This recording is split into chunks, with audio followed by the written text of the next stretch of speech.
Bonjour à toutes et à tous. Je suis ravie d'animer cette session de formation dans le cadre du BELC en ligne cette année au nom des éditions Maison des Langues. Je me présente, je suis Eva Claude, je suis donc déléguée pédagogique et commerciale auprès des éditions Maison des Langues depuis maintenant presque 4 ans. Je vais donc aujourd'hui animer cette session de formation autour de la thématique des intelligences multiples et des stratégies d'apprentissage. Donc, un petit mot tout d'abord avant de démarrer sur l'organisation pratique de ce webinaire. Donc, je vous demanderai si vous est possible de couper vos micros juste pendant mon intervention, de sorte à ce que nous ne soyons pas gênés par des bruits d'écho éventuels. Donc, nous serons ensemble environ 30, 40, 45 minutes pour une présentation à proprement parler. Et puis ensuite, pour 10, 15, 20 minutes, selon votre appétence, pour un échange de questions-réponses autour des intelligences multiples et des stratégies d'apprentissage de mon intervention, mais aussi de façon plus large, si vous avez des questions relatives à nos ouvrages ou à nos plateformes. L'idée, c'est qu'on puisse bien sûr échanger ensemble à la suite de la présentation. Alors, très rapidement, parce que j'ai vu à travers le chat que vous venez vraiment de pays très différents, d'horizons très différents. Vous connaissez peut-être pas tous les éditions Maison des Langues. Donc, je vais débuter très brièvement par une courte présentation, une courte introduction à la maison d'édition, que j'espère certains d'entre vous connaissent déjà. Donc, les éditions Maison des Langues, c'est vraiment une maison d'édition qui est spécialiste dans la publication de matériaux pédagogiques de langues étrangères. On fait vraiment que ça, les langues étrangères, le français, l'espagnol, l'anglais, l'allemand, et donc le français lettres, mais aussi le français langue étrangère. Et nous nous caractérisons dans ce monde de l'édition des langues étrangères par un esprit un petit peu différent, en particulier dans le monde du FLE, notamment par l'innovation pédagogique. Ceux qui nous connaissent déjà nous connaissent peut-être par rapport à la publication de versions originales ou bien encore de ronds-points puis nouveaux ronds-points qui ont été véritablement les premières méthodes actionnelles dans le monde du FLE. Et comme vous le savez, c'est maintenant devenu le paradigme dominant, la perspective actionnelle de nombreuses méthodes. Et c'est vrai que nous avons un peu initié cette révolution pédagogique avec les premières transcriptions dans les manuels de cette fameuse perspective actionnelle des institutions européennes. Donc, depuis, ça, c'était il y a plus de 15 ans. Et donc, nous sommes fait connaître par ces deux méthodes et nous avons eu tout le temps pour étoffer notre catalogue. À la fois notre catalogue à destination des publics adultes, donc après version originale, nouveau rond-point, nous avons publié entre nous. Et puis, notre dernière nouvelle collection, dont je ferai un petit peu état au cours de la présentation, avec lequel j'étalerai mon propos, Défi, qui est notre dernière collection pour les grands adolescents et adultes. Mais parallèlement à ce public, on a étoffé notre catalogue également pour les enfants, pour les ados. Et nous ne faisons pas seulement des manuels d'apprentissage, mais nous publions aussi des ouvrages spécifiques de préparation aux examens. C'est que vous préparez vos élèves aussi au DALF, au DELF, etc. Donc, nous avons des ouvrages dans ce sens-là. Et puis aussi tout ce qui va être lecture, grammaire, et puis bien sûr tout le champ digital que nous avons beaucoup développé. Donc voilà en quelques mots un petit peu ce que je pouvais vous dire sur les éditions Maison des Langues. Et puis comme vous le voyez à l'écran, on est une petite équipe. Et ça aussi, c'est vrai que c'est agréable pour vous parce qu'on peut créer ce lien un petit peu privilégié. Voilà, si vous nous écrivez, on répond rapidement et puis vous avez un interlocuteur qui est dédié et ça aussi, c'est quelque chose qui est agréable. Donc voilà un petit peu pour la présentation de la maison d'édition. Nous allons maintenant en venir au fait thématique de cette session d'aujourd'hui, donc autour des intelligences multiples et des stratégies d'apprentissage. Alors, dans un premier temps, on va s'intéresser à notre objet, le définir un petit peu.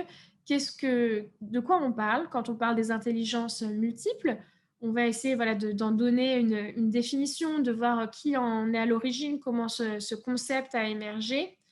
On va parler aussi des classifications, des différentes typologies, des différentes nomenclatures pour identifier ces différentes intelligences multiples, ce qui va nous occuper dans une première partie. Et puis, dans un second temps, après avoir cerné cet objet, nous allons voir comment concrètement on peut travailler, on peut mobiliser ces intelligences multiples dans l'apprentissage et en particulier dans l'apprentissage du français langue étrangère.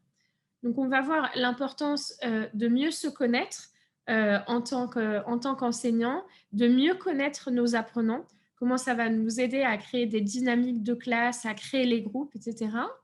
Et puis, nous allons voir concrètement quelques exemples de double page dans cette collection défis, comment nous, on a essayé de mobiliser ces théories des intelligences multiples et de les traduire concrètement dans nos méthodes.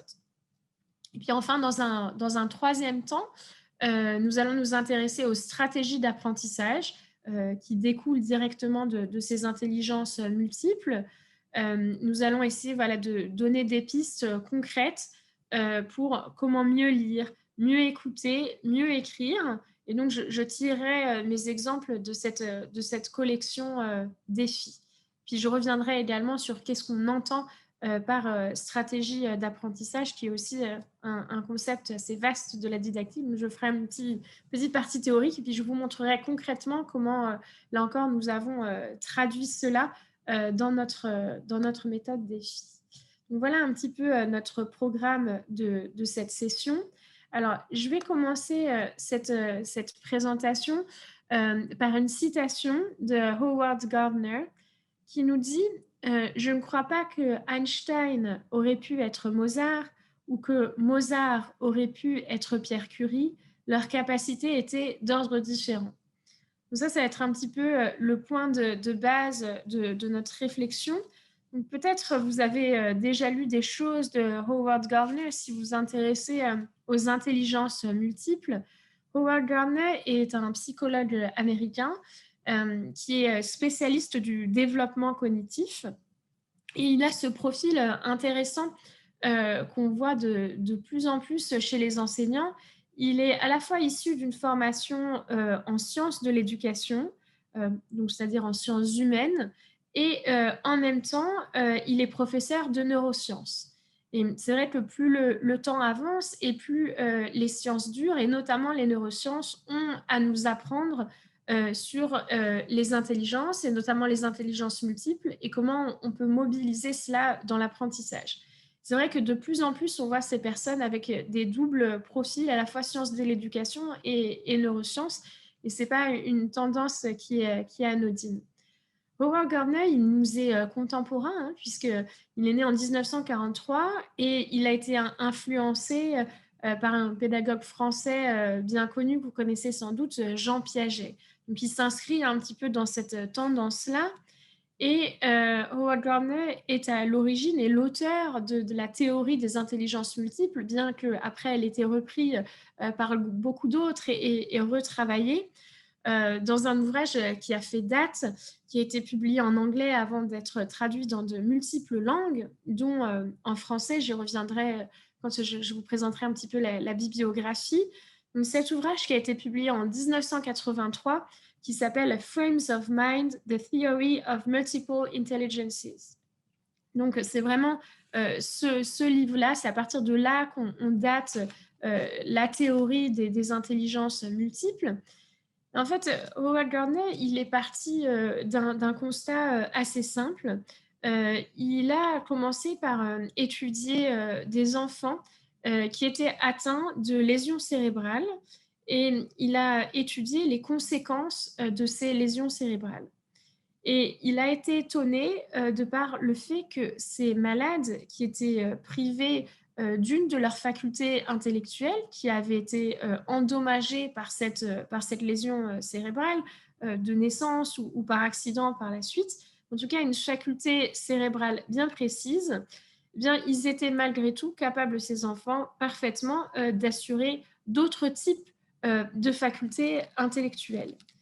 Ce qui a conclu Howard Gardner, ce qui l'a amené à la conclusion que finalement, il y avait différentes formes d'intelligence qui fonctionnaient de façon tout à fait indépendante les unes des autres.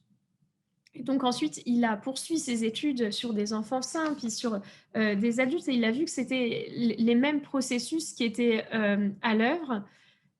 Et donc, on conclut au niveau de l'enseignement qu'il est essentiel de comprendre les diverses capacités des étudiants, les différentes formes de facultés d'intelligence des étudiants, et à mettre en place, dans la mesure du possible, une pédagogie différenciée, une pédagogie qui est adaptée à chacun. Et donc, c'est tout un enjeu de stratégie d'apprentissage, puisque l'école, que ce soit l'école primaire, le collège, le lycée, ou bien l'Alliance française, l'Institut français, ou bien le centre de langue dans lequel vous travaillez, doit être ce lieu privilégié du développement de toutes les formes d'intelligence. Notre objectif, c'est qu'aucun apprenant ne soit laissé sur le bas-côté de la route, que ce soit un apprentissage qui soit le plus inclusif possible. Et donc, c'est tout ce champ-là de réflexion qu'a ouvert Howard Gardner, qui nous pousse à nous demander si finalement on serait peut-être tous intelligents. Alors, je vais commencer donc cette première partie autour de la définition des intelligences multiples et cette classification des différentes intelligences. Donc, je vous ai représenté le cerveau au centre, et puis chaque pictogramme représente une intelligence de type différente. Alors, en rose, ici, avec les petites bulles de chat, vous avez donc l'intelligence verbale, qui est aussi appelée l'intelligence langagière, voire dans certains textes par d'autres auteurs, l'intelligence linguistique. Donc, je vais vous énumérer ces différents types d'intelligence, puis ensuite, on va rentrer dans le détail de ce qu'on entend par ces différents types d'intelligence, et puis ensuite, comment on peut l'appliquer à l'apprentissage des langues étrangères. Donc, voici un premier type d'intelligence, l'intelligence verbale, l'intelligence langagière. Vous avez ensuite en violet l'intelligence visuelle, l'intelligence spatiale. En bleu turquoise, on va l'appeler l'intelligence musicale. L'autre bleu, l'intelligence intrapersonnelle. Je vais décaler cela pour que vous voyez mieux. En rouge, vous avez l'intelligence corporelle, qu'on appelle aussi l'intelligence kinesthésique, ou bien encore l'intelligence du mouvement dans certains textes. En orange, l'intelligence interpersonnelle, donc à ne pas confondre avec l'intelligence intrapersonnelle. En jaune, l'intelligence logico-mathématique. Nous verrons que ça fait aussi sens dans l'apprentissage des langues. Et puis en vert, l'intelligence naturaliste. Donc voilà la principale nomenclature, les principales listes qui ont été faites de ces différentes facultés d'intelligence, d'où ce concept d'intelligence multiple. Alors maintenant, on va revenir un petit peu dans le détail sur tous ces types d'intelligence. On va chercher à comprendre qu'est-ce qu'elles cherchent à décrire exactement. Donc ici, l'intelligence linguistique, qu'on a vu tout à l'heure, qu'on pouvait appeler aussi verbale ou langagière, c'est l'intelligence des gens qui aiment lire, qui aiment écrire, qui aiment écouter, qui aiment raconter des histoires. On nous dit qu'ils aiment apprendre des langues étrangères, mais en fait, on va voir qu'il y a tout un tas d'intelligences qu'on peut mobiliser dans le cadre de l'apprentissage des langues étrangères.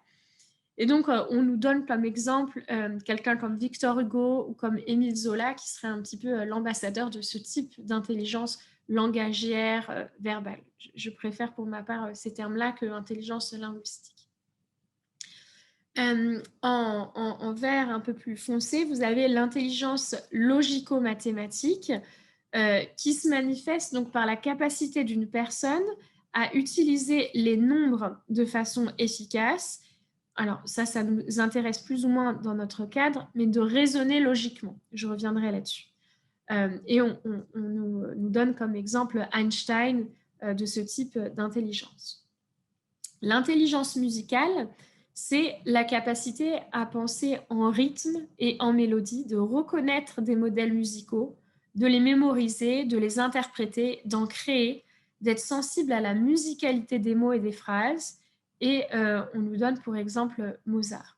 Évidemment, que ce soit donc l'intelligence langagière qu'on a décrite à travers les facultés de lire, d'écrire, d'écouter, de raconter des histoires, que ce soit l'intelligence logico-mathématique à travers ses raisonnements logiques, ou encore l'intelligence musicale avec ce fait d'interpréter la musicalité des mots et des phrases, vous voyez que très facilement, on fait le lien avec ce qui peut nous intéresser, nous, dans le cadre de notre situation d'enseignement, d'apprentissage du français et plus généralement des langues étrangères. Donc, si on passe de l'autre côté, en haut, donc vous avez l'intelligence visuelle, l'intelligence spatiale, donc qui est la possibilité mentalement de se faire une représentation graphique des éléments de connaissance. Donc, on cite voilà, des photographes, des peintres, des dessinateurs, des architectes ou des caméramans qui seraient plus dotés que les autres de cette intelligence visuelle ou spatiale. Et nous verrons aussi que à travers des éléments comme les cartes mentales, etc., nous aussi, on peut mobiliser ce type d'intelligence avec nos apprenants. Ensuite, en rose, vous avez l'intelligence kinesthésique, autrement appelée, comme je vous le disais, l'intelligence corporelle ou bien l'intelligence du mouvement. C'est la capacité de s'exprimer à l'aide de son corps pour communiquer, pour s'exprimer dans la vie quotidienne, dans un contexte artistique. Alors, ça peut être plus ou moins artistique. Et on nous cite comme exemple le tennisman Noah ou encore le sculpteur Rodin, qui seraient des modèles de cette forme d'intelligence.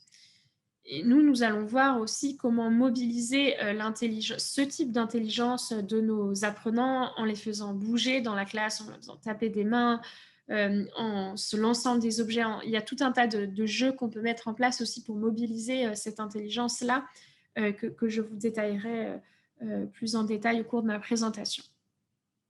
L'intelligence naturaliste, qui est représentée donc, par cette feuille en violet foncé, c'est celle qui correspond à la capacité de différencier les êtres vivants et la faculté d'être sensible aux caractéristiques du monde environnant. On donne pour exemple les peuples indigènes qui utilisent cette forme d'intelligence de façon exceptionnelle, c'est-à-dire utiliser ce qu'il y a dans son environnement immédiat pour apprendre et apprendre de son environnement. Et donc, on nous donne comme exemple Darwin. Quand je dis on, c'est Howard Gardner, Darwin, Nicolas Hulot, entre autres, qui rattachent ces personnes-là à l'intelligence naturaliste. Nous, ça nous intéresse aussi dans le cadre de l'apprentissage des langues, puisque ça va donner lieu à toutes les théories, toutes les stratégies d'apprentissage autour de l'apprentissage en immersion. Peut-être que certains d'entre vous sont dans ce cadre-là de l'apprentissage en immersion. Et même quand on n'est pas en immersion, ça peut être une immersion figurative à travers l'immersion linguistique. Et ça va donner lieu donc à toutes ces théories d'apprentissage en contexte donc, et des documents authentiques, etc. Donc tout ce qui est l'apprentissage par le contexte, tout ça, on va le rattacher à cette faculté de l'intelligence naturaliste. Alors ensuite, vous avez les deux jumeaux que sont l'intelligence interpersonnelle et l'intelligence intrapersonnelle. Donc, ce qui est l'intelligence interpersonnelle, inter, comme ce nom l'indique, c'est ce qui permet à l'individu d'agir et de réagir avec les autres de façon concrète. Le mot-clé, c'est vraiment avec les autres. Donc, c'est des personnes qui vont pouvoir facilement exprimer de l'empathie, qui vont pouvoir coopérer, une certaine forme de tolérance. Et donc là, on nous donne comme exemple Mère Teresa ou bien Coluche comme ambassadeur de cette intelligence interpersonnelle. Et bien évidemment, vous l'aurez compris, dans le cadre de nos cours, cette empathie, cette tolérance, elle est évidemment très importante parce qu'on apprend avec des apprenants qui ont diverses facilités sur différents domaines. Donc, il faut être en empathie aussi envers les différentes cultures qu'on va approcher, puisqu'on est vraiment dans une approche des cultures plurielles, des cultures francophones avec un S. Donc ça demande de l'empathie, de la tolérance face à des valeurs qui peuvent être un petit peu différentes de celles de vos apprenants. Et puis donc tout ce qui va être autour de la coopération, c'est-à-dire donc les jeux en binôme, les jeux en équipe, etc. Et je reviendrai là-dessus, bien sûr, en détail. Et puis l'intelligence intrapersonnelle, donc qui est vraiment la capacité donc interne, de se connaître soi-même, de fonder son comportement sur cette connaissance. Donc apprendre à se connaître soi-même, et on le pousse un peu plus loin, c'est tous ces concepts autour de l'apprendre à apprendre. C'est savoir qui je suis pour savoir identifier mes facultés et pour pouvoir ensuite mettre en place les bonnes stratégies d'apprentissage qui me correspondent à moi spécifiquement. Donc l'intérêt d'apprendre à apprendre, et d'apprendre en particulier pour soi, puisque mon camarade ne va pas forcément apprendre de la même manière, ou en tout cas pas apprendre avec la même efficacité s'il utilise la même manière. Alors, ce que je vous propose à présent de faire, c'est de répondre à une petite question, à un petit sondage que j'aimerais faire avec vous, qui s'affiche à l'écran. Donc, on vient de parler ensemble des différents types d'intelligence.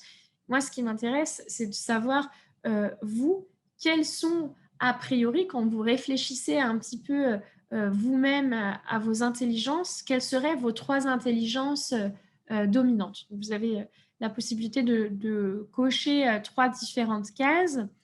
Donc, je vous laisse quelques secondes pour soumettre vos réponses. Donc, directement sur la fenêtre pop-up qui doit venir de s'être affichée sur votre écran. Donc, je rappelle, hein, nous avions l'intelligence visuelle, l'intelligence langagière, l'intelligence interpersonnelle, intrapersonnelle, musicale, corporelle, logico-mathématique et aussi naturaliste. Quand vous réfléchissez à vos facultés privilégiées, quelles sont vos manières de retenir, quelles sont vos manières d'apprendre à vous en tant qu'enseignant. Alors, les résultats s'affichent à l'écran, donc c'est intéressant de voir l'intelligence visuelle qui arrive avec 71%, donc le fait de voir les documents. Donc après, tout ce qu'on peut en dire sur voir sur le papier, voir sur l'écran, c'est encore, on pourrait encore dédoubler cela. Langagière à 80%. Alors, j'aurais été étonnée du contraire, puisque donc c'est toute cette tout ce qui est lié au langage, donc à l'apprentissage des mots, à cette passion qu'on peut avoir pour les mots, pour la précision du langage, pour le verbe, comme on dit, à 80%. L'interpersonnel à 49%. Évidemment, c'est quelque chose aussi qui est très important pour vous en tant qu'enseignant, qui êtes au contact du public, alors plus ou moins au contact physique à l'heure actuelle, mais au moins au contact en ligne. Donc, cette nécessaire empathie, ces interactions que vous devez avoir constamment. Et Dieu sait que c'est important, puisque on revient à la figure du professeur, notamment quand on a des apprenants qui sont jeunes, c'est très important. L'intelligence intrapersonnelle nous vient en 4e position avec 32%. Donc, apprendre à apprendre, se connaître soi-même.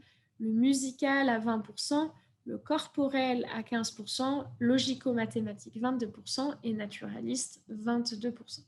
Donc, c'est important d'avoir cette connaissance de soi-même en tête. Je vous remercie d'avoir participé à ce petit sondage. Alors, je vais maintenant fermer la fenêtre de sondage pour passer à ma prochaine diapositive. Et c'est là-dessus donc nous allons voir, après avoir compris un petit peu d'où venait ce concept des intelligences multiples, de les avoir un petit peu nommées, d'avoir réfléchi un petit peu nous-mêmes quelles facultés on avait le plus privilégié dans notre apprentissage. On va voir maintenant comment mobiliser ces intelligences multiples, comment mobiliser ces théories concrètement avec nos apprenants. Comment travailler avec les intelligences multiples en classe de feu.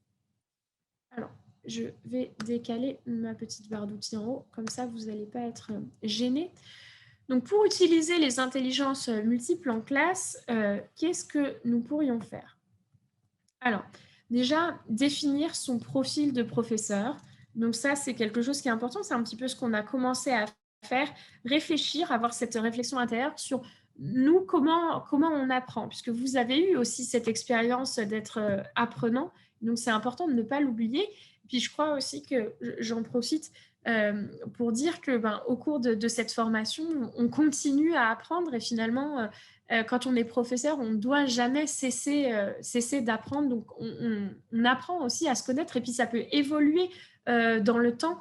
On n'apprend peut-être pas tout à fait de la même manière quand on a 15 ans, quand on en a 30, quand on en a 40, en fonction de l'expérience que nous avons. Donc, déjà, cette connaissance de soi-même et le fait d'être soi-même en tant que professeur, toujours dans cette démarche de poursuivre l'apprentissage. On est aussi apprenant en tant que professeur et je pense que c'est important de le rester quand on enseigne. Deuxième point, définir le profil de ses étudiants et donc du groupe. Donc ça, c'est intéressant aussi quand vous avez la chance de ne pas avoir des classes trop importantes en nombre, qui est cette connaissance qui se passe entre vous et les étudiants, et puis les étudiants eux-mêmes. Donc, de proposer des activités brise-glace pour que les apprenants apprennent à se connaître entre eux. Ça permet ensuite, au niveau de l'expression des activités de groupe qu'on va pouvoir faire, qui est plus cette gêne qu'on a parfois quand on ne connaît pas, cette timidité, etc. Ça, c'est quelque chose qui est très important. Et puis, pourquoi pas aussi les faire réfléchir sur les intelligences multiples et sur la façon dont ils ont d'apprendre. Si vous avez ces données, ça va vous aider à faire un petit peu de pédagogie différenciée, à orienter différemment les étudiants s'ils ont des difficultés au cours de leur apprentissage, d'avoir une autre façon de leur montrer. Voilà. Et puis, c'est intéressant aussi dans la constitution des groupes. Donc, autre point, donc, essayer de rechercher des manuels et d'avoir une réflexion sur les activités en fonction des intelligences multiples. Comme je vous le montrerai notamment à travers cette méthode défi, on a vraiment essayé, nous, d'être le plus inclusif possible avec nos équipes d'auteurs, de laisser personne sur le bas-côté et de faire en sorte que vraiment, sur chaque double page, on sollicite les apprenants dans leurs différentes facultés d'apprendre, dans leurs différentes intelligences, de façon à ce que voilà, chacun ait des activités dans lesquelles ils se sentent plus à l'aise. Voilà. Donc ça, c'est quelque chose qui est important. Et puis, enfin, dans le cadre des travaux de groupe que nous incitons, alors d'autant plus chez les enfants et chez les adolescents, mais chez les adultes aussi, c'est important, que ce soit en présentiel, si on a la chance d'être en présentiel, mais également dans des formats hybrides ou en ligne. Hein. Vous savez que sur Zoom et tous les autres logiciels de visioconférence qui sont à notre disposition, on a la possibilité de créer des sous-groupes. Et donc, c'est important de créer des groupes, d'abord qui ne soient pas toujours les mêmes, des groupes ou des binômes qui ne soient pas toujours les mêmes, que ça tourne dans la classe. Et puis aussi de faire en sorte que ce soit des profils d'apprenants qui soient un petit peu différents, avec des facultés différentes, des points forts différents. Parce qu'ainsi, il y a une complétude qui peut se faire, un phénomène de puzzle entre des apprenants qui vont avoir des points forts dans tel domaine qui seront les points faibles dans d'autres domaines. Donc ainsi, il va y avoir un partage, il va pouvoir y avoir une intercorrection et chacun va être à l'aise dans sa tâche. Et ça, c'est important. Aussi en lien avec tout ce qui est de l'ordre de l'évaluation positive, dire que voilà, chaque apprenant a sa forme d'intelligence, chaque apprenant est intelligent dans ce dont il se sent le plus à l'aise. Et donc, chacun est valorisé et c'est aussi comme ça qu'on avance dans les apprentissages. Donc, c'est intéressant de créer des groupes mixtes. J'y reviendrai surtout dans tout ce qui est projet. Hein. Vous savez, quelles que soient les méthodes utilisées, on a souvent donc, des micro-tâches et puis des projets en fin d'unité et d'essayer de faire en sorte voilà, qu'il y ait un apprenant qui va écrire, qui va réaliser la production écrite, un autre apprenant qui va la présenter à la classe, donc à travers une présentation orale, un autre qui va représenter graphiquement ce qui a été dit au cours de l'exposé, etc. Et donc là, on va pouvoir faire appel aux différents types d'intelligence et avoir vraiment chaque participant du groupe qui va fournir la même quantité d'efforts et de passion dans son travail et personne ne sera laissé de côté. Alors, ici, vous avez la collection Défis à l'écran. Donc, Défis qui est une collection qui vient juste de paraître, qui est une collection qui est toute récente, qui est une collection complète, donc du défi 1 au défi 5, qui suit le cadre commun européen de référence pour les langues et qui s'est enrichi il y a quelques semaines, un mois maintenant, d'un dernier niveau. D'ailleurs, grande première pour la maison d'édition d'aller jusqu'à ce niveau autonome qui est le niveau C1. Pas tant de méthodes que ça sur le marché qui propose le niveau C1. Donc, nous l'avons fait tout récemment. Je vous invite à découvrir le livre par ailleurs. Et donc, dans cette collection, on a vraiment essayé de faire en sorte que dans chaque double page, on mobilise ces intelligences multiples.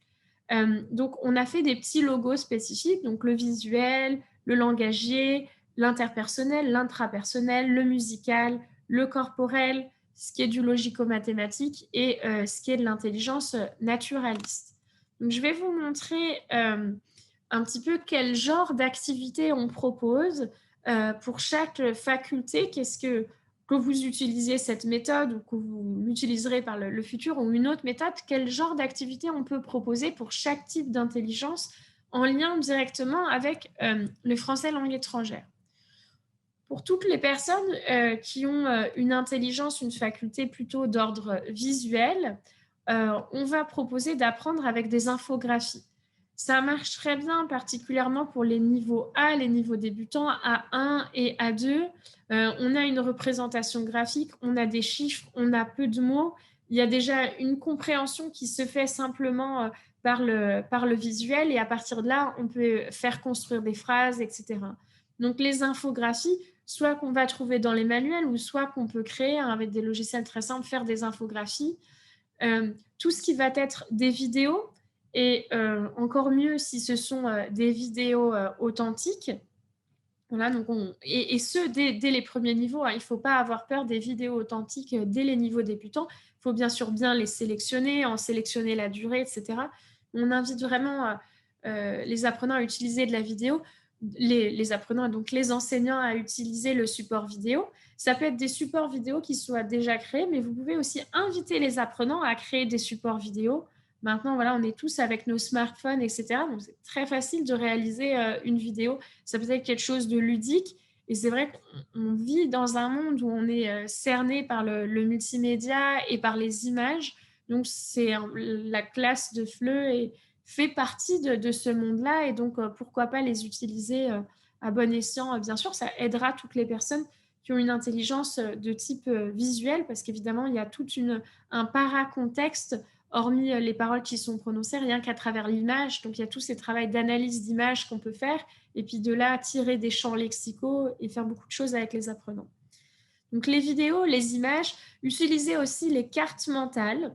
Donc, dans des films, mais aussi dans nos méthodes adolescents à la une ou enfants avec capture, on utilise beaucoup les cartes mentales chez les éditions Maison des Langues. On a même des webinaires spécifiques sur les cartes mentales. C'est très intéressant, ces représentations graphiques qu'on a, notamment pour les champs lexicaux. Ça aide vraiment à retenir. Donc, voilà, on peut mobiliser ce type de choses.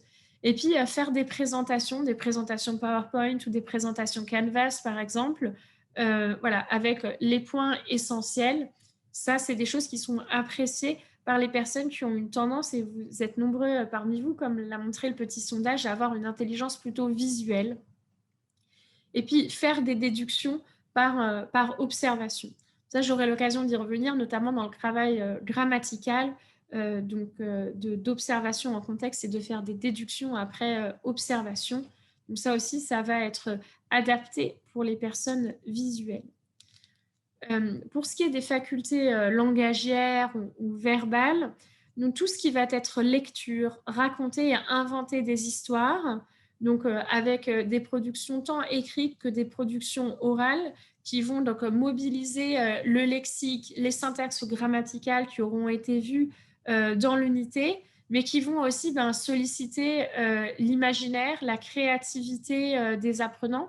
C'est quelque chose qui est très important. Et puis des choses que eux ont envie de dire, faire appel à leurs propres expériences. Et ça fait le lien avec l'intrapersonnel d'ailleurs. Donc ça aussi, c'est quelque chose qui est important. Donc tout ce qui va être lecture, raconter, inventer des histoires, donc ça peut être présent dans les méthodes, ça peut être à travers des productions que les apprenants vont faire, ou ça peut être aussi à travers la mise en place d'activités de lecture suivie si on a la possibilité. Hein, on a toutes ces lectures qui suivent les niveaux du CECRL qui peuvent être mobilisées. Tout ce qui va être aussi apprendre et expliquer la grammaire et le lexique à partir du texte, réagir et interagir. Donc ça aussi, c'est quelque chose qui est important. Tout ce qui va être apprentissage en contexte, vraiment tout ce qui va être tableaux grammaticaux donnés tels que, sans exemples en contexte dans les documents authentiques, ce ne sont pas des choses que nous recommandons, de même que les listes de lexique. Alors si elles arrivent a posteriori, oui, mais dans la phase de découverte, c'est vraiment important que ça se fasse en contexte à partir de documents, et notamment donc, de documents soit audio ou soit de documents textuels et authentiques si possible. Au niveau de l'interpersonnel, qu'est-ce qu'on va pouvoir faire avec nos apprenants? Tout ce qui va être de l'interaction, donc tout ce qui va être petites scénettes, petits dialogues de production, des jeux de rôle, travailler en collaboration, faire une tâche en groupe. Donc, on va essayer de mobiliser les apprenants de façon différente, tantôt en individuel, tantôt en binôme, tantôt en équipe, en variant, comme je vous disais, les binômes et les équipes, faire en sorte donc qu'ils travaillent avec les autres. Donc, c'est notamment dans ce sens-là qu'on va avec Défi, avec tous les projets finaux qui sont en général des projets non pas à réaliser en autonomie, mais avec le concours d'autres. Et puis, ça contribue aussi à l'atmosphère de classe, à créer une communauté classe. Ça, c'est quelque chose qui est important et qui est d'autant plus important aussi quand on a des cours à distance où on a peut-être besoin de plus de soutien, de discuter encore davantage avec ses pairs pour éviter le décrochage ou les phénomènes de solitude dans l'apprentissage qui peuvent conduire à l'échec. Et puis alors, donc, ce qui est intrapersonnel, donc avoir cette réflexion personnelle, faire des activités interculturelles, de prise d'opinion personnelle, individuelle, d'exprimer ses propres sentiments. Donc, c'est important de solliciter les apprenants dans leurs propres expériences. Donc, on va avoir des doubles pages culturelles qui vont présenter les différentes cultures francophones. C'est important de leur demander leur opinion, de leur demander s'ils se sont rendus dans ce pays, dans cette ville, de le solliciter vraiment leurs propres expériences, qu'est-ce qu'ils en pensent, est-ce qu'eux aussi ont déjà goûté ce plat? Est-ce qu'eux aussi aiment, comme ce personnage, aller dans tel type de lieu culturel, etc. De vraiment les solliciter. C'est comme ça qu'on va avoir une meilleure implication des apprenants. Donc, c'est toutes ces questions, et vous, et chez toi, et dans ta famille, et dans ton pays, et dans ta culture, etc. Tout en gérant la diversité d'opinions, hein, en modérant tout cela dans une grande tolérance et dans une grande empathie, mais de les faire s'exprimer sur leurs propres expériences, sur ce qui les intéresse, en lien bien sûr avec les thématiques des unités qui sont vues en classe. Tout ce qui va être musical, donc là-dessus, il y a tout un tas de webinaires que nous avons animés autour de la musicalité de la langue. Donc évidemment, ça va passer par toutes les pistes audio qu'il y a dans les méthodes, qui sont là encore des pistes qui sont authentiques.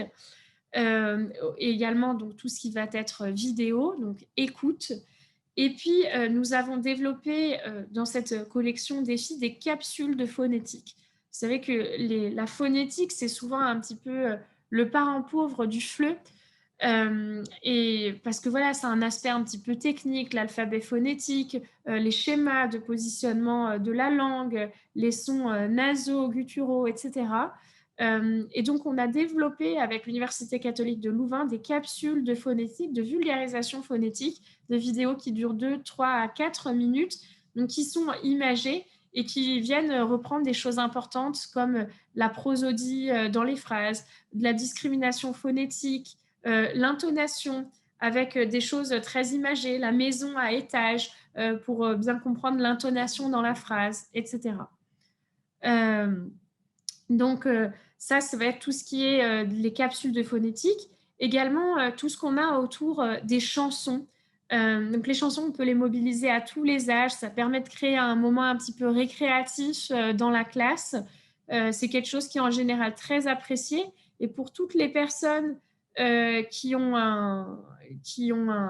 comment dire, une appétence pour la musicalité, eh bien, on va permettre de retenir, ça va permettre de retenir beaucoup de choses, ces activités en chanson. Donc, pour les enfants, dans notre collection Capsule, on a développé par exemple des vidéos karaoké. Des vidéos karaoké qui sont vraiment spécifiques à chaque unité. Et donc ça, c'est très chouette. Vous pourriez les regarder sur notre plateforme Espace Virtuel. Donc ça permet de créer un rituel dans la classe à travers ces vidéos karaoké.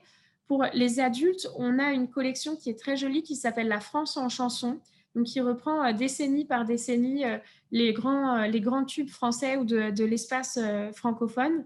Et donc, on a tous en tête des chansons sans doute en français qui nous ont marqués et dont on connaît encore les paroles ou grâce auxquelles on a appris un certain nombre de mots. Ça, c'est des choses qu'on peut mobiliser en classe. Les activités corporelles, c'est aussi quelque chose qui est important. Parfois, on a des centres avec des cours qui sont longs, 1 heure, 1 heure et demie, 2 heures, 2 heures et demie, 3 heures parfois. C'est important de pouvoir bouger, de pouvoir solliciter le corps. On propose de faire des petits jeux, des petites mises en scène avec les moyens du bord, hein, bien sûr, mais des petites mises en scène de théâtre, de pouvoir bouger dans la classe. Ça peut être des objets, des activités où on va toucher des objets, se faire passer des objets. Alors, je pense par exemple, pour les plus petits, dans notre méthode capture, on a une petite mascotte qui est une petite peluche. Donc ça, c'est des choses qu'on peut mettre en place. Toutes les activités de phonétique, on recommande de corporéiser les sons. C'est-à-dire qu'on peut taper dans les mains, on peut se lever, s'asseoir à l'écoute de différents sons. Donc ça, c'est des choses qui sont importantes. Puis de faciliter la circulation dans la classe quand on est dans le cadre d'une classe en présentiel, donc plutôt avec des tables instaurées en îlot plutôt que des rangées d'élèves. Voilà, favoriser le mouvement parce que c'est favoriser l'échange, etc. et le dynamisme. Au niveau donc de l'intelligence logico-mathématique, alors on ne fait pas de mathématiques avec les apprenants, mais ce qui nous intéresse dans notre cas, c'est le raisonnement logique. Il y a vraiment aussi ce type-là d'intelligence.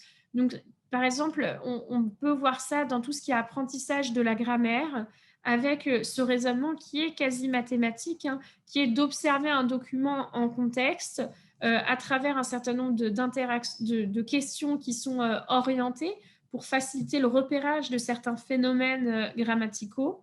Et donc, on va poser des hypothèses, comme on le ferait en sciences dures, on va poser des hypothèses et on va vérifier nos hypothèses avec l'observation. Et puis ensuite, on va co-créer la règle grammaticale, travailler aux exceptions, etc. Donc, tout ça, c'est un raisonnement qui a une logique.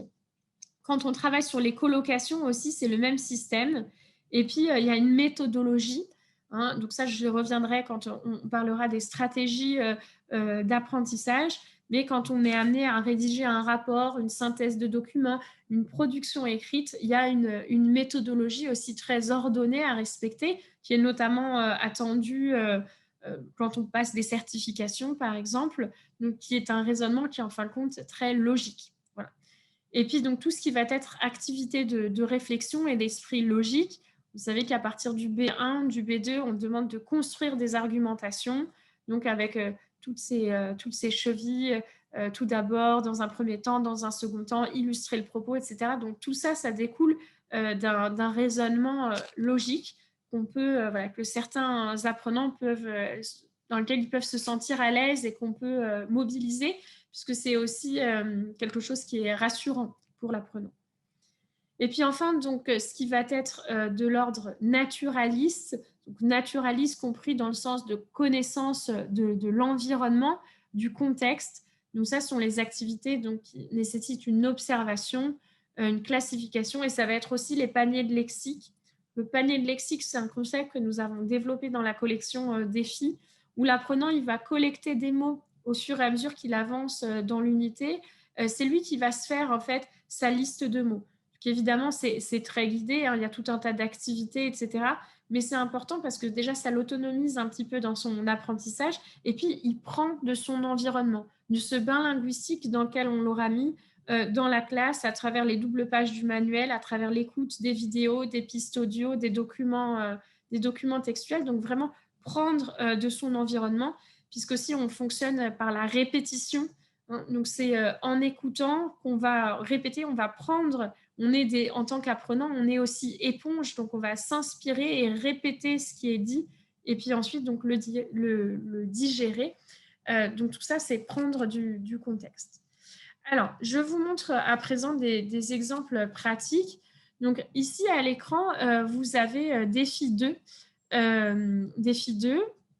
Donc, pour le niveau A2, on est sur une double page qui s'appelle double page découverte, qui est la page qui ouvre chacune de nos méthodes, enfin chacune de la collection défis, chaque niveau de la collection défis. Et là, on est plongé dans les Outre-mer, la gastronomie des Outre-mer. Je vous disais qu'on laisse vraiment la place aux cultures francophones plurielles. Et donc, vous voyez que j'ai mis des petites icônes. Donc, la petite icône visuelle, puisque voilà, on a une représentation graphique avec une map monde qui va nous permettre de situer où est la Guadeloupe, la Réunion, la Nouvelle-Calédonie, la Polynésie française. On a des images, on est dans le visuel. On est dans l'auditif, parce que là, on vous renvoie à la capsule vidéo phonétique. On est dans la connaissance interpersonnelle, intrapersonnelle, excusez-moi. On va vous poser un certain nombre de questions sur vos expériences sur les Outre-mer. On va être également dans l'apprentissage via le contexte, donc compléter le type d'exercice, compléter le tableau avec des exemples de plats à partir du document. Donc, je vais bien repérer dans le contexte textuel qui m'est donné un certain nombre d'éléments. Avec les autres, puisque je vais travailler aussi en équipe. Et puis, de nouveau, ici, vous voyez ce concept du panier lexique. Je vais aller récupérer des mots pour constituer ma liste. Donc, voilà, ici, vous avez un autre exemple de double page où là encore, donc, vous avez les différents types. Vous reconnaissez maintenant les icônes avec donc, la musicalité, tout ce qui est corporéisation des sons, logico-mathématiques, etc. Donc, vraiment, on essaie de mobiliser tout ça dans chaque page. Les défis qui sont autrement appelés dans d'autres méthodes tâches finales ou projets final. Donc là, au cours de ce défi, on est sur de l'intrapersonnel, puisque donc on est autour de cette thématique de la cuisine et on va demander, voilà, je vous lis la consigne, vous allez présenter votre carte d'identité culinaire avec 3 ou 4 plats qui ont une signification personnelle. Choisissez 3 catégories parmi les étiquettes. Donc, je vais parler d'un plat de ma grand-mère ou de mon grand-père, d'un dessert irrésistible, d'un plat qui signifie famille, d'un plat qui signifie amour, d'une soupe pour les jours d'hiver. Voilà. Et puis, à chaque fois, donc, vous avez des exemples pour que l'apprenant sache bien qu'est-ce qu'on attend de lui. Donc, une fois qu'on a identifié tout cela, il faut qu'on mette en place des stratégies. Donc, outre celles que je vous ai déjà données comme stratégie, donc, à travers cette différente nomenclature des intelligences multiples et comment concrètement on peut les traduire à travers des activités pour le français langue étrangère, on peut creuser un peu plus dans la méthodologie. Alors, je reviens de façon très brève sur ce concept de stratégie d'apprentissage. Là encore, si c'est quelque chose qui vous intéresse, vous regarderez dans la bibliographie tout à l'heure. Donc, il y a tout un tas d'auteurs qui ont travaillé sur ce concept-là. J'ai, pour ma part, choisi cette définition que je vous lis: processus ou actions qui sont consciemment déployés par les apprenants d'une langue pour les aider à apprendre ou à utiliser une langue plus efficacement. Donc, le choix de cette définition est un parti pris, puisque là, notre auteur, donc en l'occurrence Heath Rose, nous parle de processus ou d'actions qui sont consciemment déployés par les apprenants. Donc, il faut savoir qu'il y a d'autres auteurs dans la didactique qui ne sont pas d'accord sur ce principe du consciemment. Il peut y avoir des stratégies d'apprentissage qui sont inconscientes, mais vraiment, nous, dans notre parti pris éditorial, on part du principe que voilà, on aura identifié ces facultés d'intelligence et c'est important de mettre en place des stratégies et de les conscientiser. Et ça revient à dire ce que je vous évoquais brièvement tout à l'heure, apprendre à apprendre, apprendre à se connaître, apprendre à savoir comment on fonctionne pour mettre en place les stratégies qui sont adaptées pour pouvoir aller plus vite et mieux dans ma maîtrise de la langue. Si j'ai plutôt une mémoire visuelle, une mémoire auditive, si j'apprends mieux quand je suis avec les autres, si j'apprends mieux quand je suis seule, etc., etc. Alors, nous, on a essayé donc de mettre en place des fiches de stratégies d'apprentissage pour chacune de ces différentes variétés d'intelligence. Alors, les stratégies de lecture, avec des fiches qui vont faciliter la compréhension d'une thématique, d'un texte, c'est-à-dire donner des stratégies sur comment repérer les grandes idées d'un texte, les arguments clés du texte, comment repérer la structure, etc. On a développé des fiches méthodologiques. Les stratégies d'écoute, développer l'écoute active, donc comment écouter de façon active, comment prendre des notes quand j'écoute, repérer les éléments importants, cibler les documents audio, cibler les documents vidéo. Et encore des stratégies d'écriture, de toute la méthodologie à travers les productions écrites, notamment celles qui sont demandées dans le cadre des examens du DELF ou bien encore du DALF.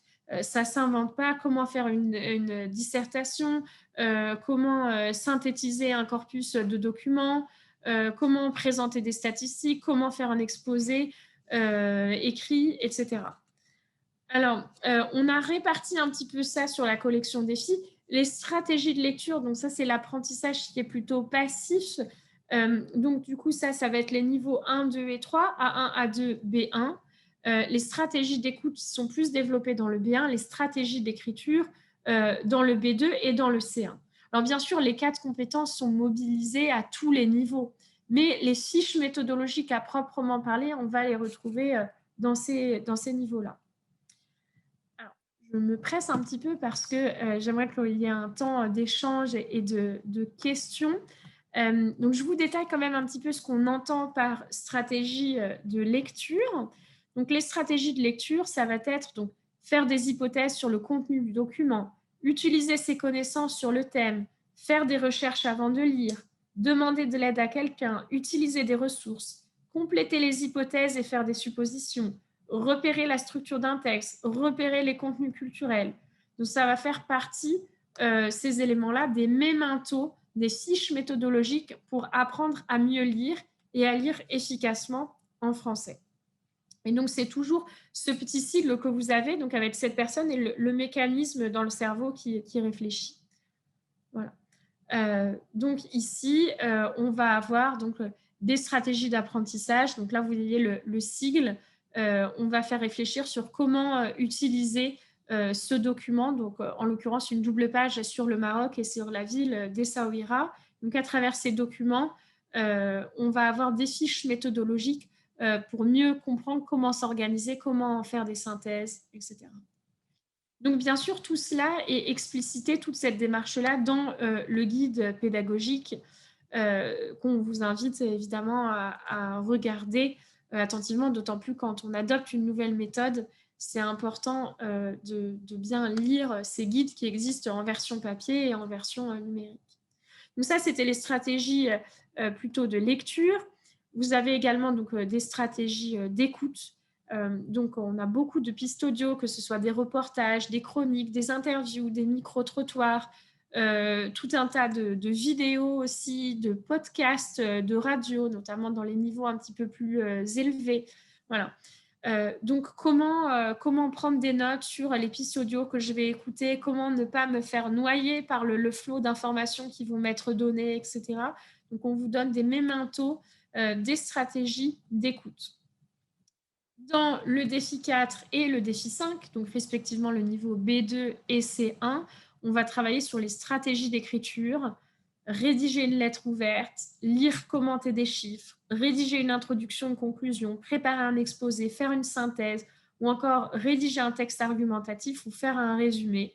Et donc là, vraiment, notamment dans le niveau C1, vous allez avoir des fiches méthodologiques qui sont extrêmement bien faites, qui sont encore plus nombreuses que dans les autres niveaux. Vous avez 3 pages de méthodologie avec des exemples où on décortique chaque production écrite, chaque paragraphe, son organisation logique dans le raisonnement, etc.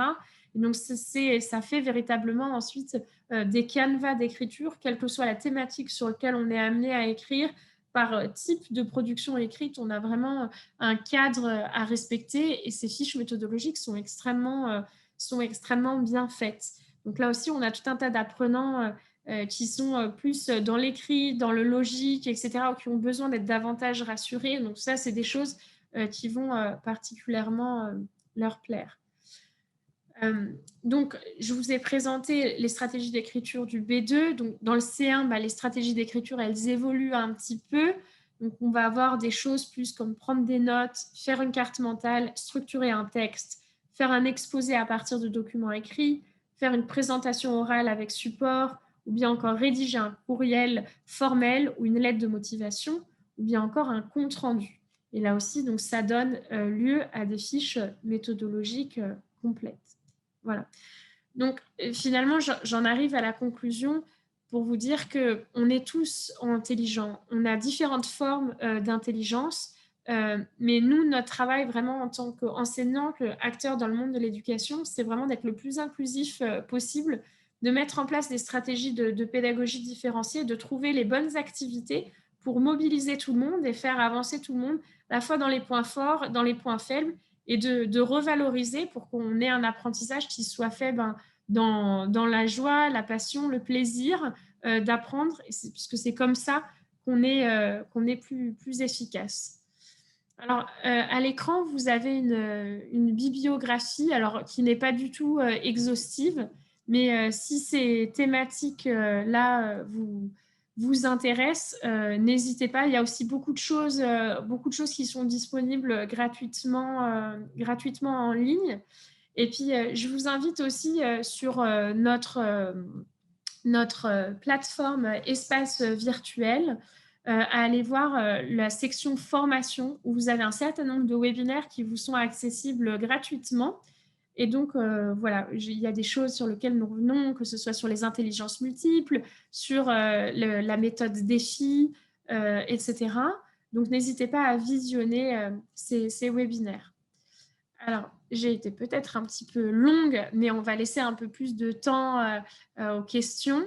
Donc, si vous avez des questions, n'hésitez pas à y répondre n'hésitez pas à poser vos questions, via la fenêtre questions et réponses.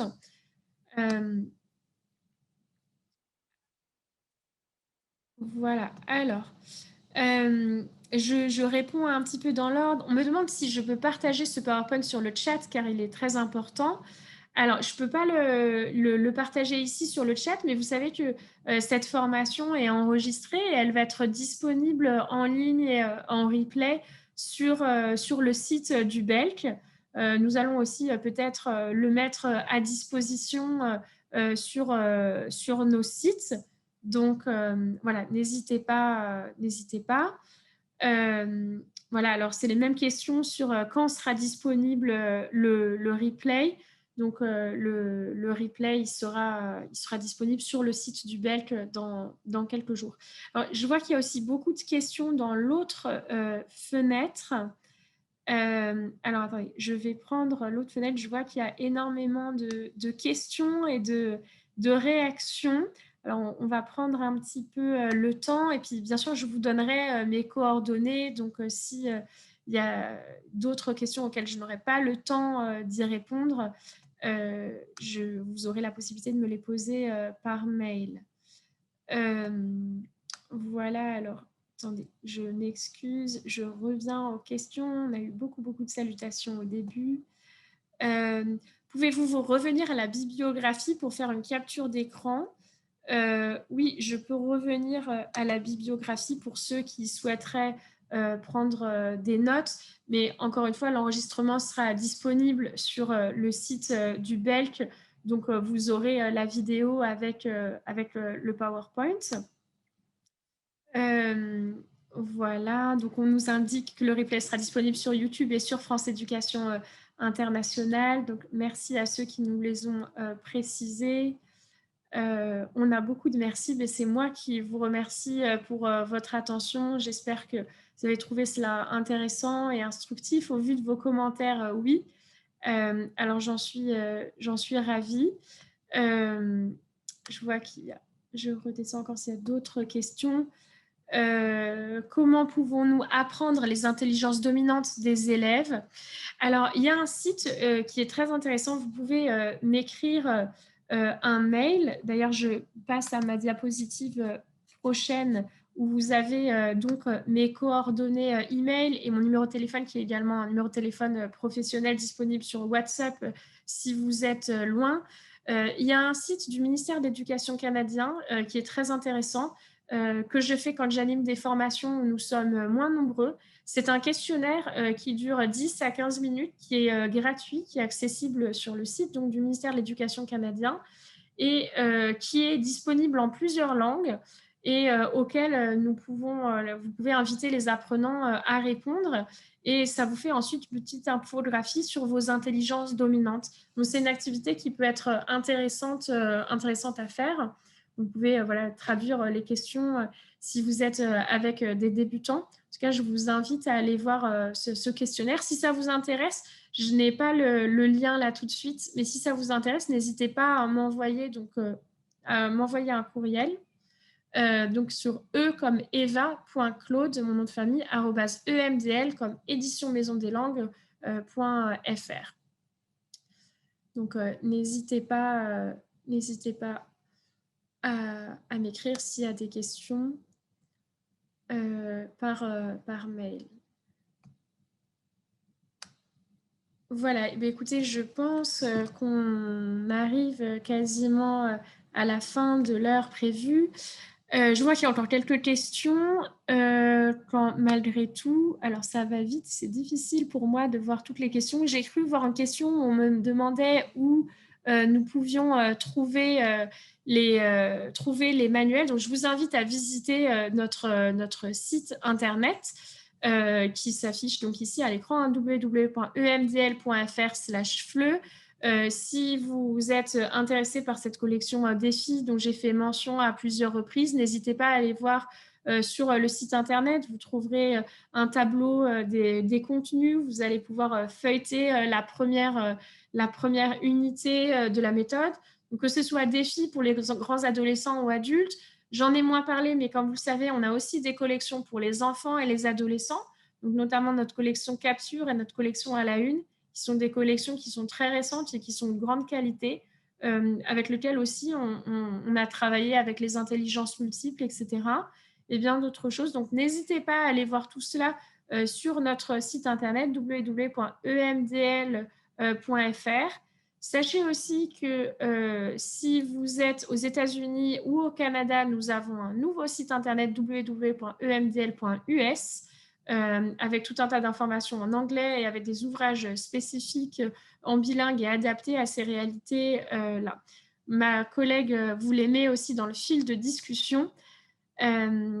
Les défis A1 et A2 sont défis 1, 2 et 3. Alors, le défi 1 correspond au niveau A1, le défi 2 au A2, le défi 3 au B1, le défi 4 au B2 et le défi 5, le dernier nouveau-né de la maison d'édition, le C1. Voilà. Les manuels sont en papier uniquement ou quasi en soft copy? Alors, nous avons les deux. Nous avons les manuels en papier et nous avons tous nos manuels qui sont en version numérique et interactive à travers la plateforme Espace Virtuel. Donc, n'hésitez pas à vous rendre sur soit www.emdl.fr ou directement sur l'espace virtuel. Et donc là, vous allez pouvoir avoir un accès gratuit à la plateforme. Vous allez pouvoir découvrir les premières unités des méthodes. Et puis, si vous trouvez la plateforme intéressante, vous avez la possibilité de passer premium. Et en passant premium, vous aurez accès à la totalité des livres digitaux. Donc, c'est une énorme bibliothèque digitale avec tout un tas de choses que l'on vous propose au-delà des méthodes en version digitale à proprement parler. Vous avez aussi tout un tas d'autres ressources, donc des articles de presse, des vidéos didactisées, des webinaires de formation. Alors, on me demande si c'est gratuit. Alors, vous avez un accès qui est gratuit. Vous pouvez vous créer directement un compte et vous aurez accès aux premières unités des manuels afin de les découvrir. Vous aurez accès aussi à certains articles de presse, certaines vidéos de type Grammaclip ou Lexville. Vous n'aurez pas accès à la totalité. Si vous passez en premium, c'est payant, mais vous aurez la totalité des livres en version numérique. Voilà, pour des raisons de droit d'auteur, on ne peut pas tout mettre en gratuit, mais néanmoins, vous avez déjà un petit aperçu avec l'espace virtuel en gratuit, si vous le souhaitez. Donc, je rappelle le nom de la plateforme Espace Virtuel. Et donc, n'hésitez pas à aller sur le site emdl.fr et puis vous avez un onglet qui est dédié aux plateformes en ligne.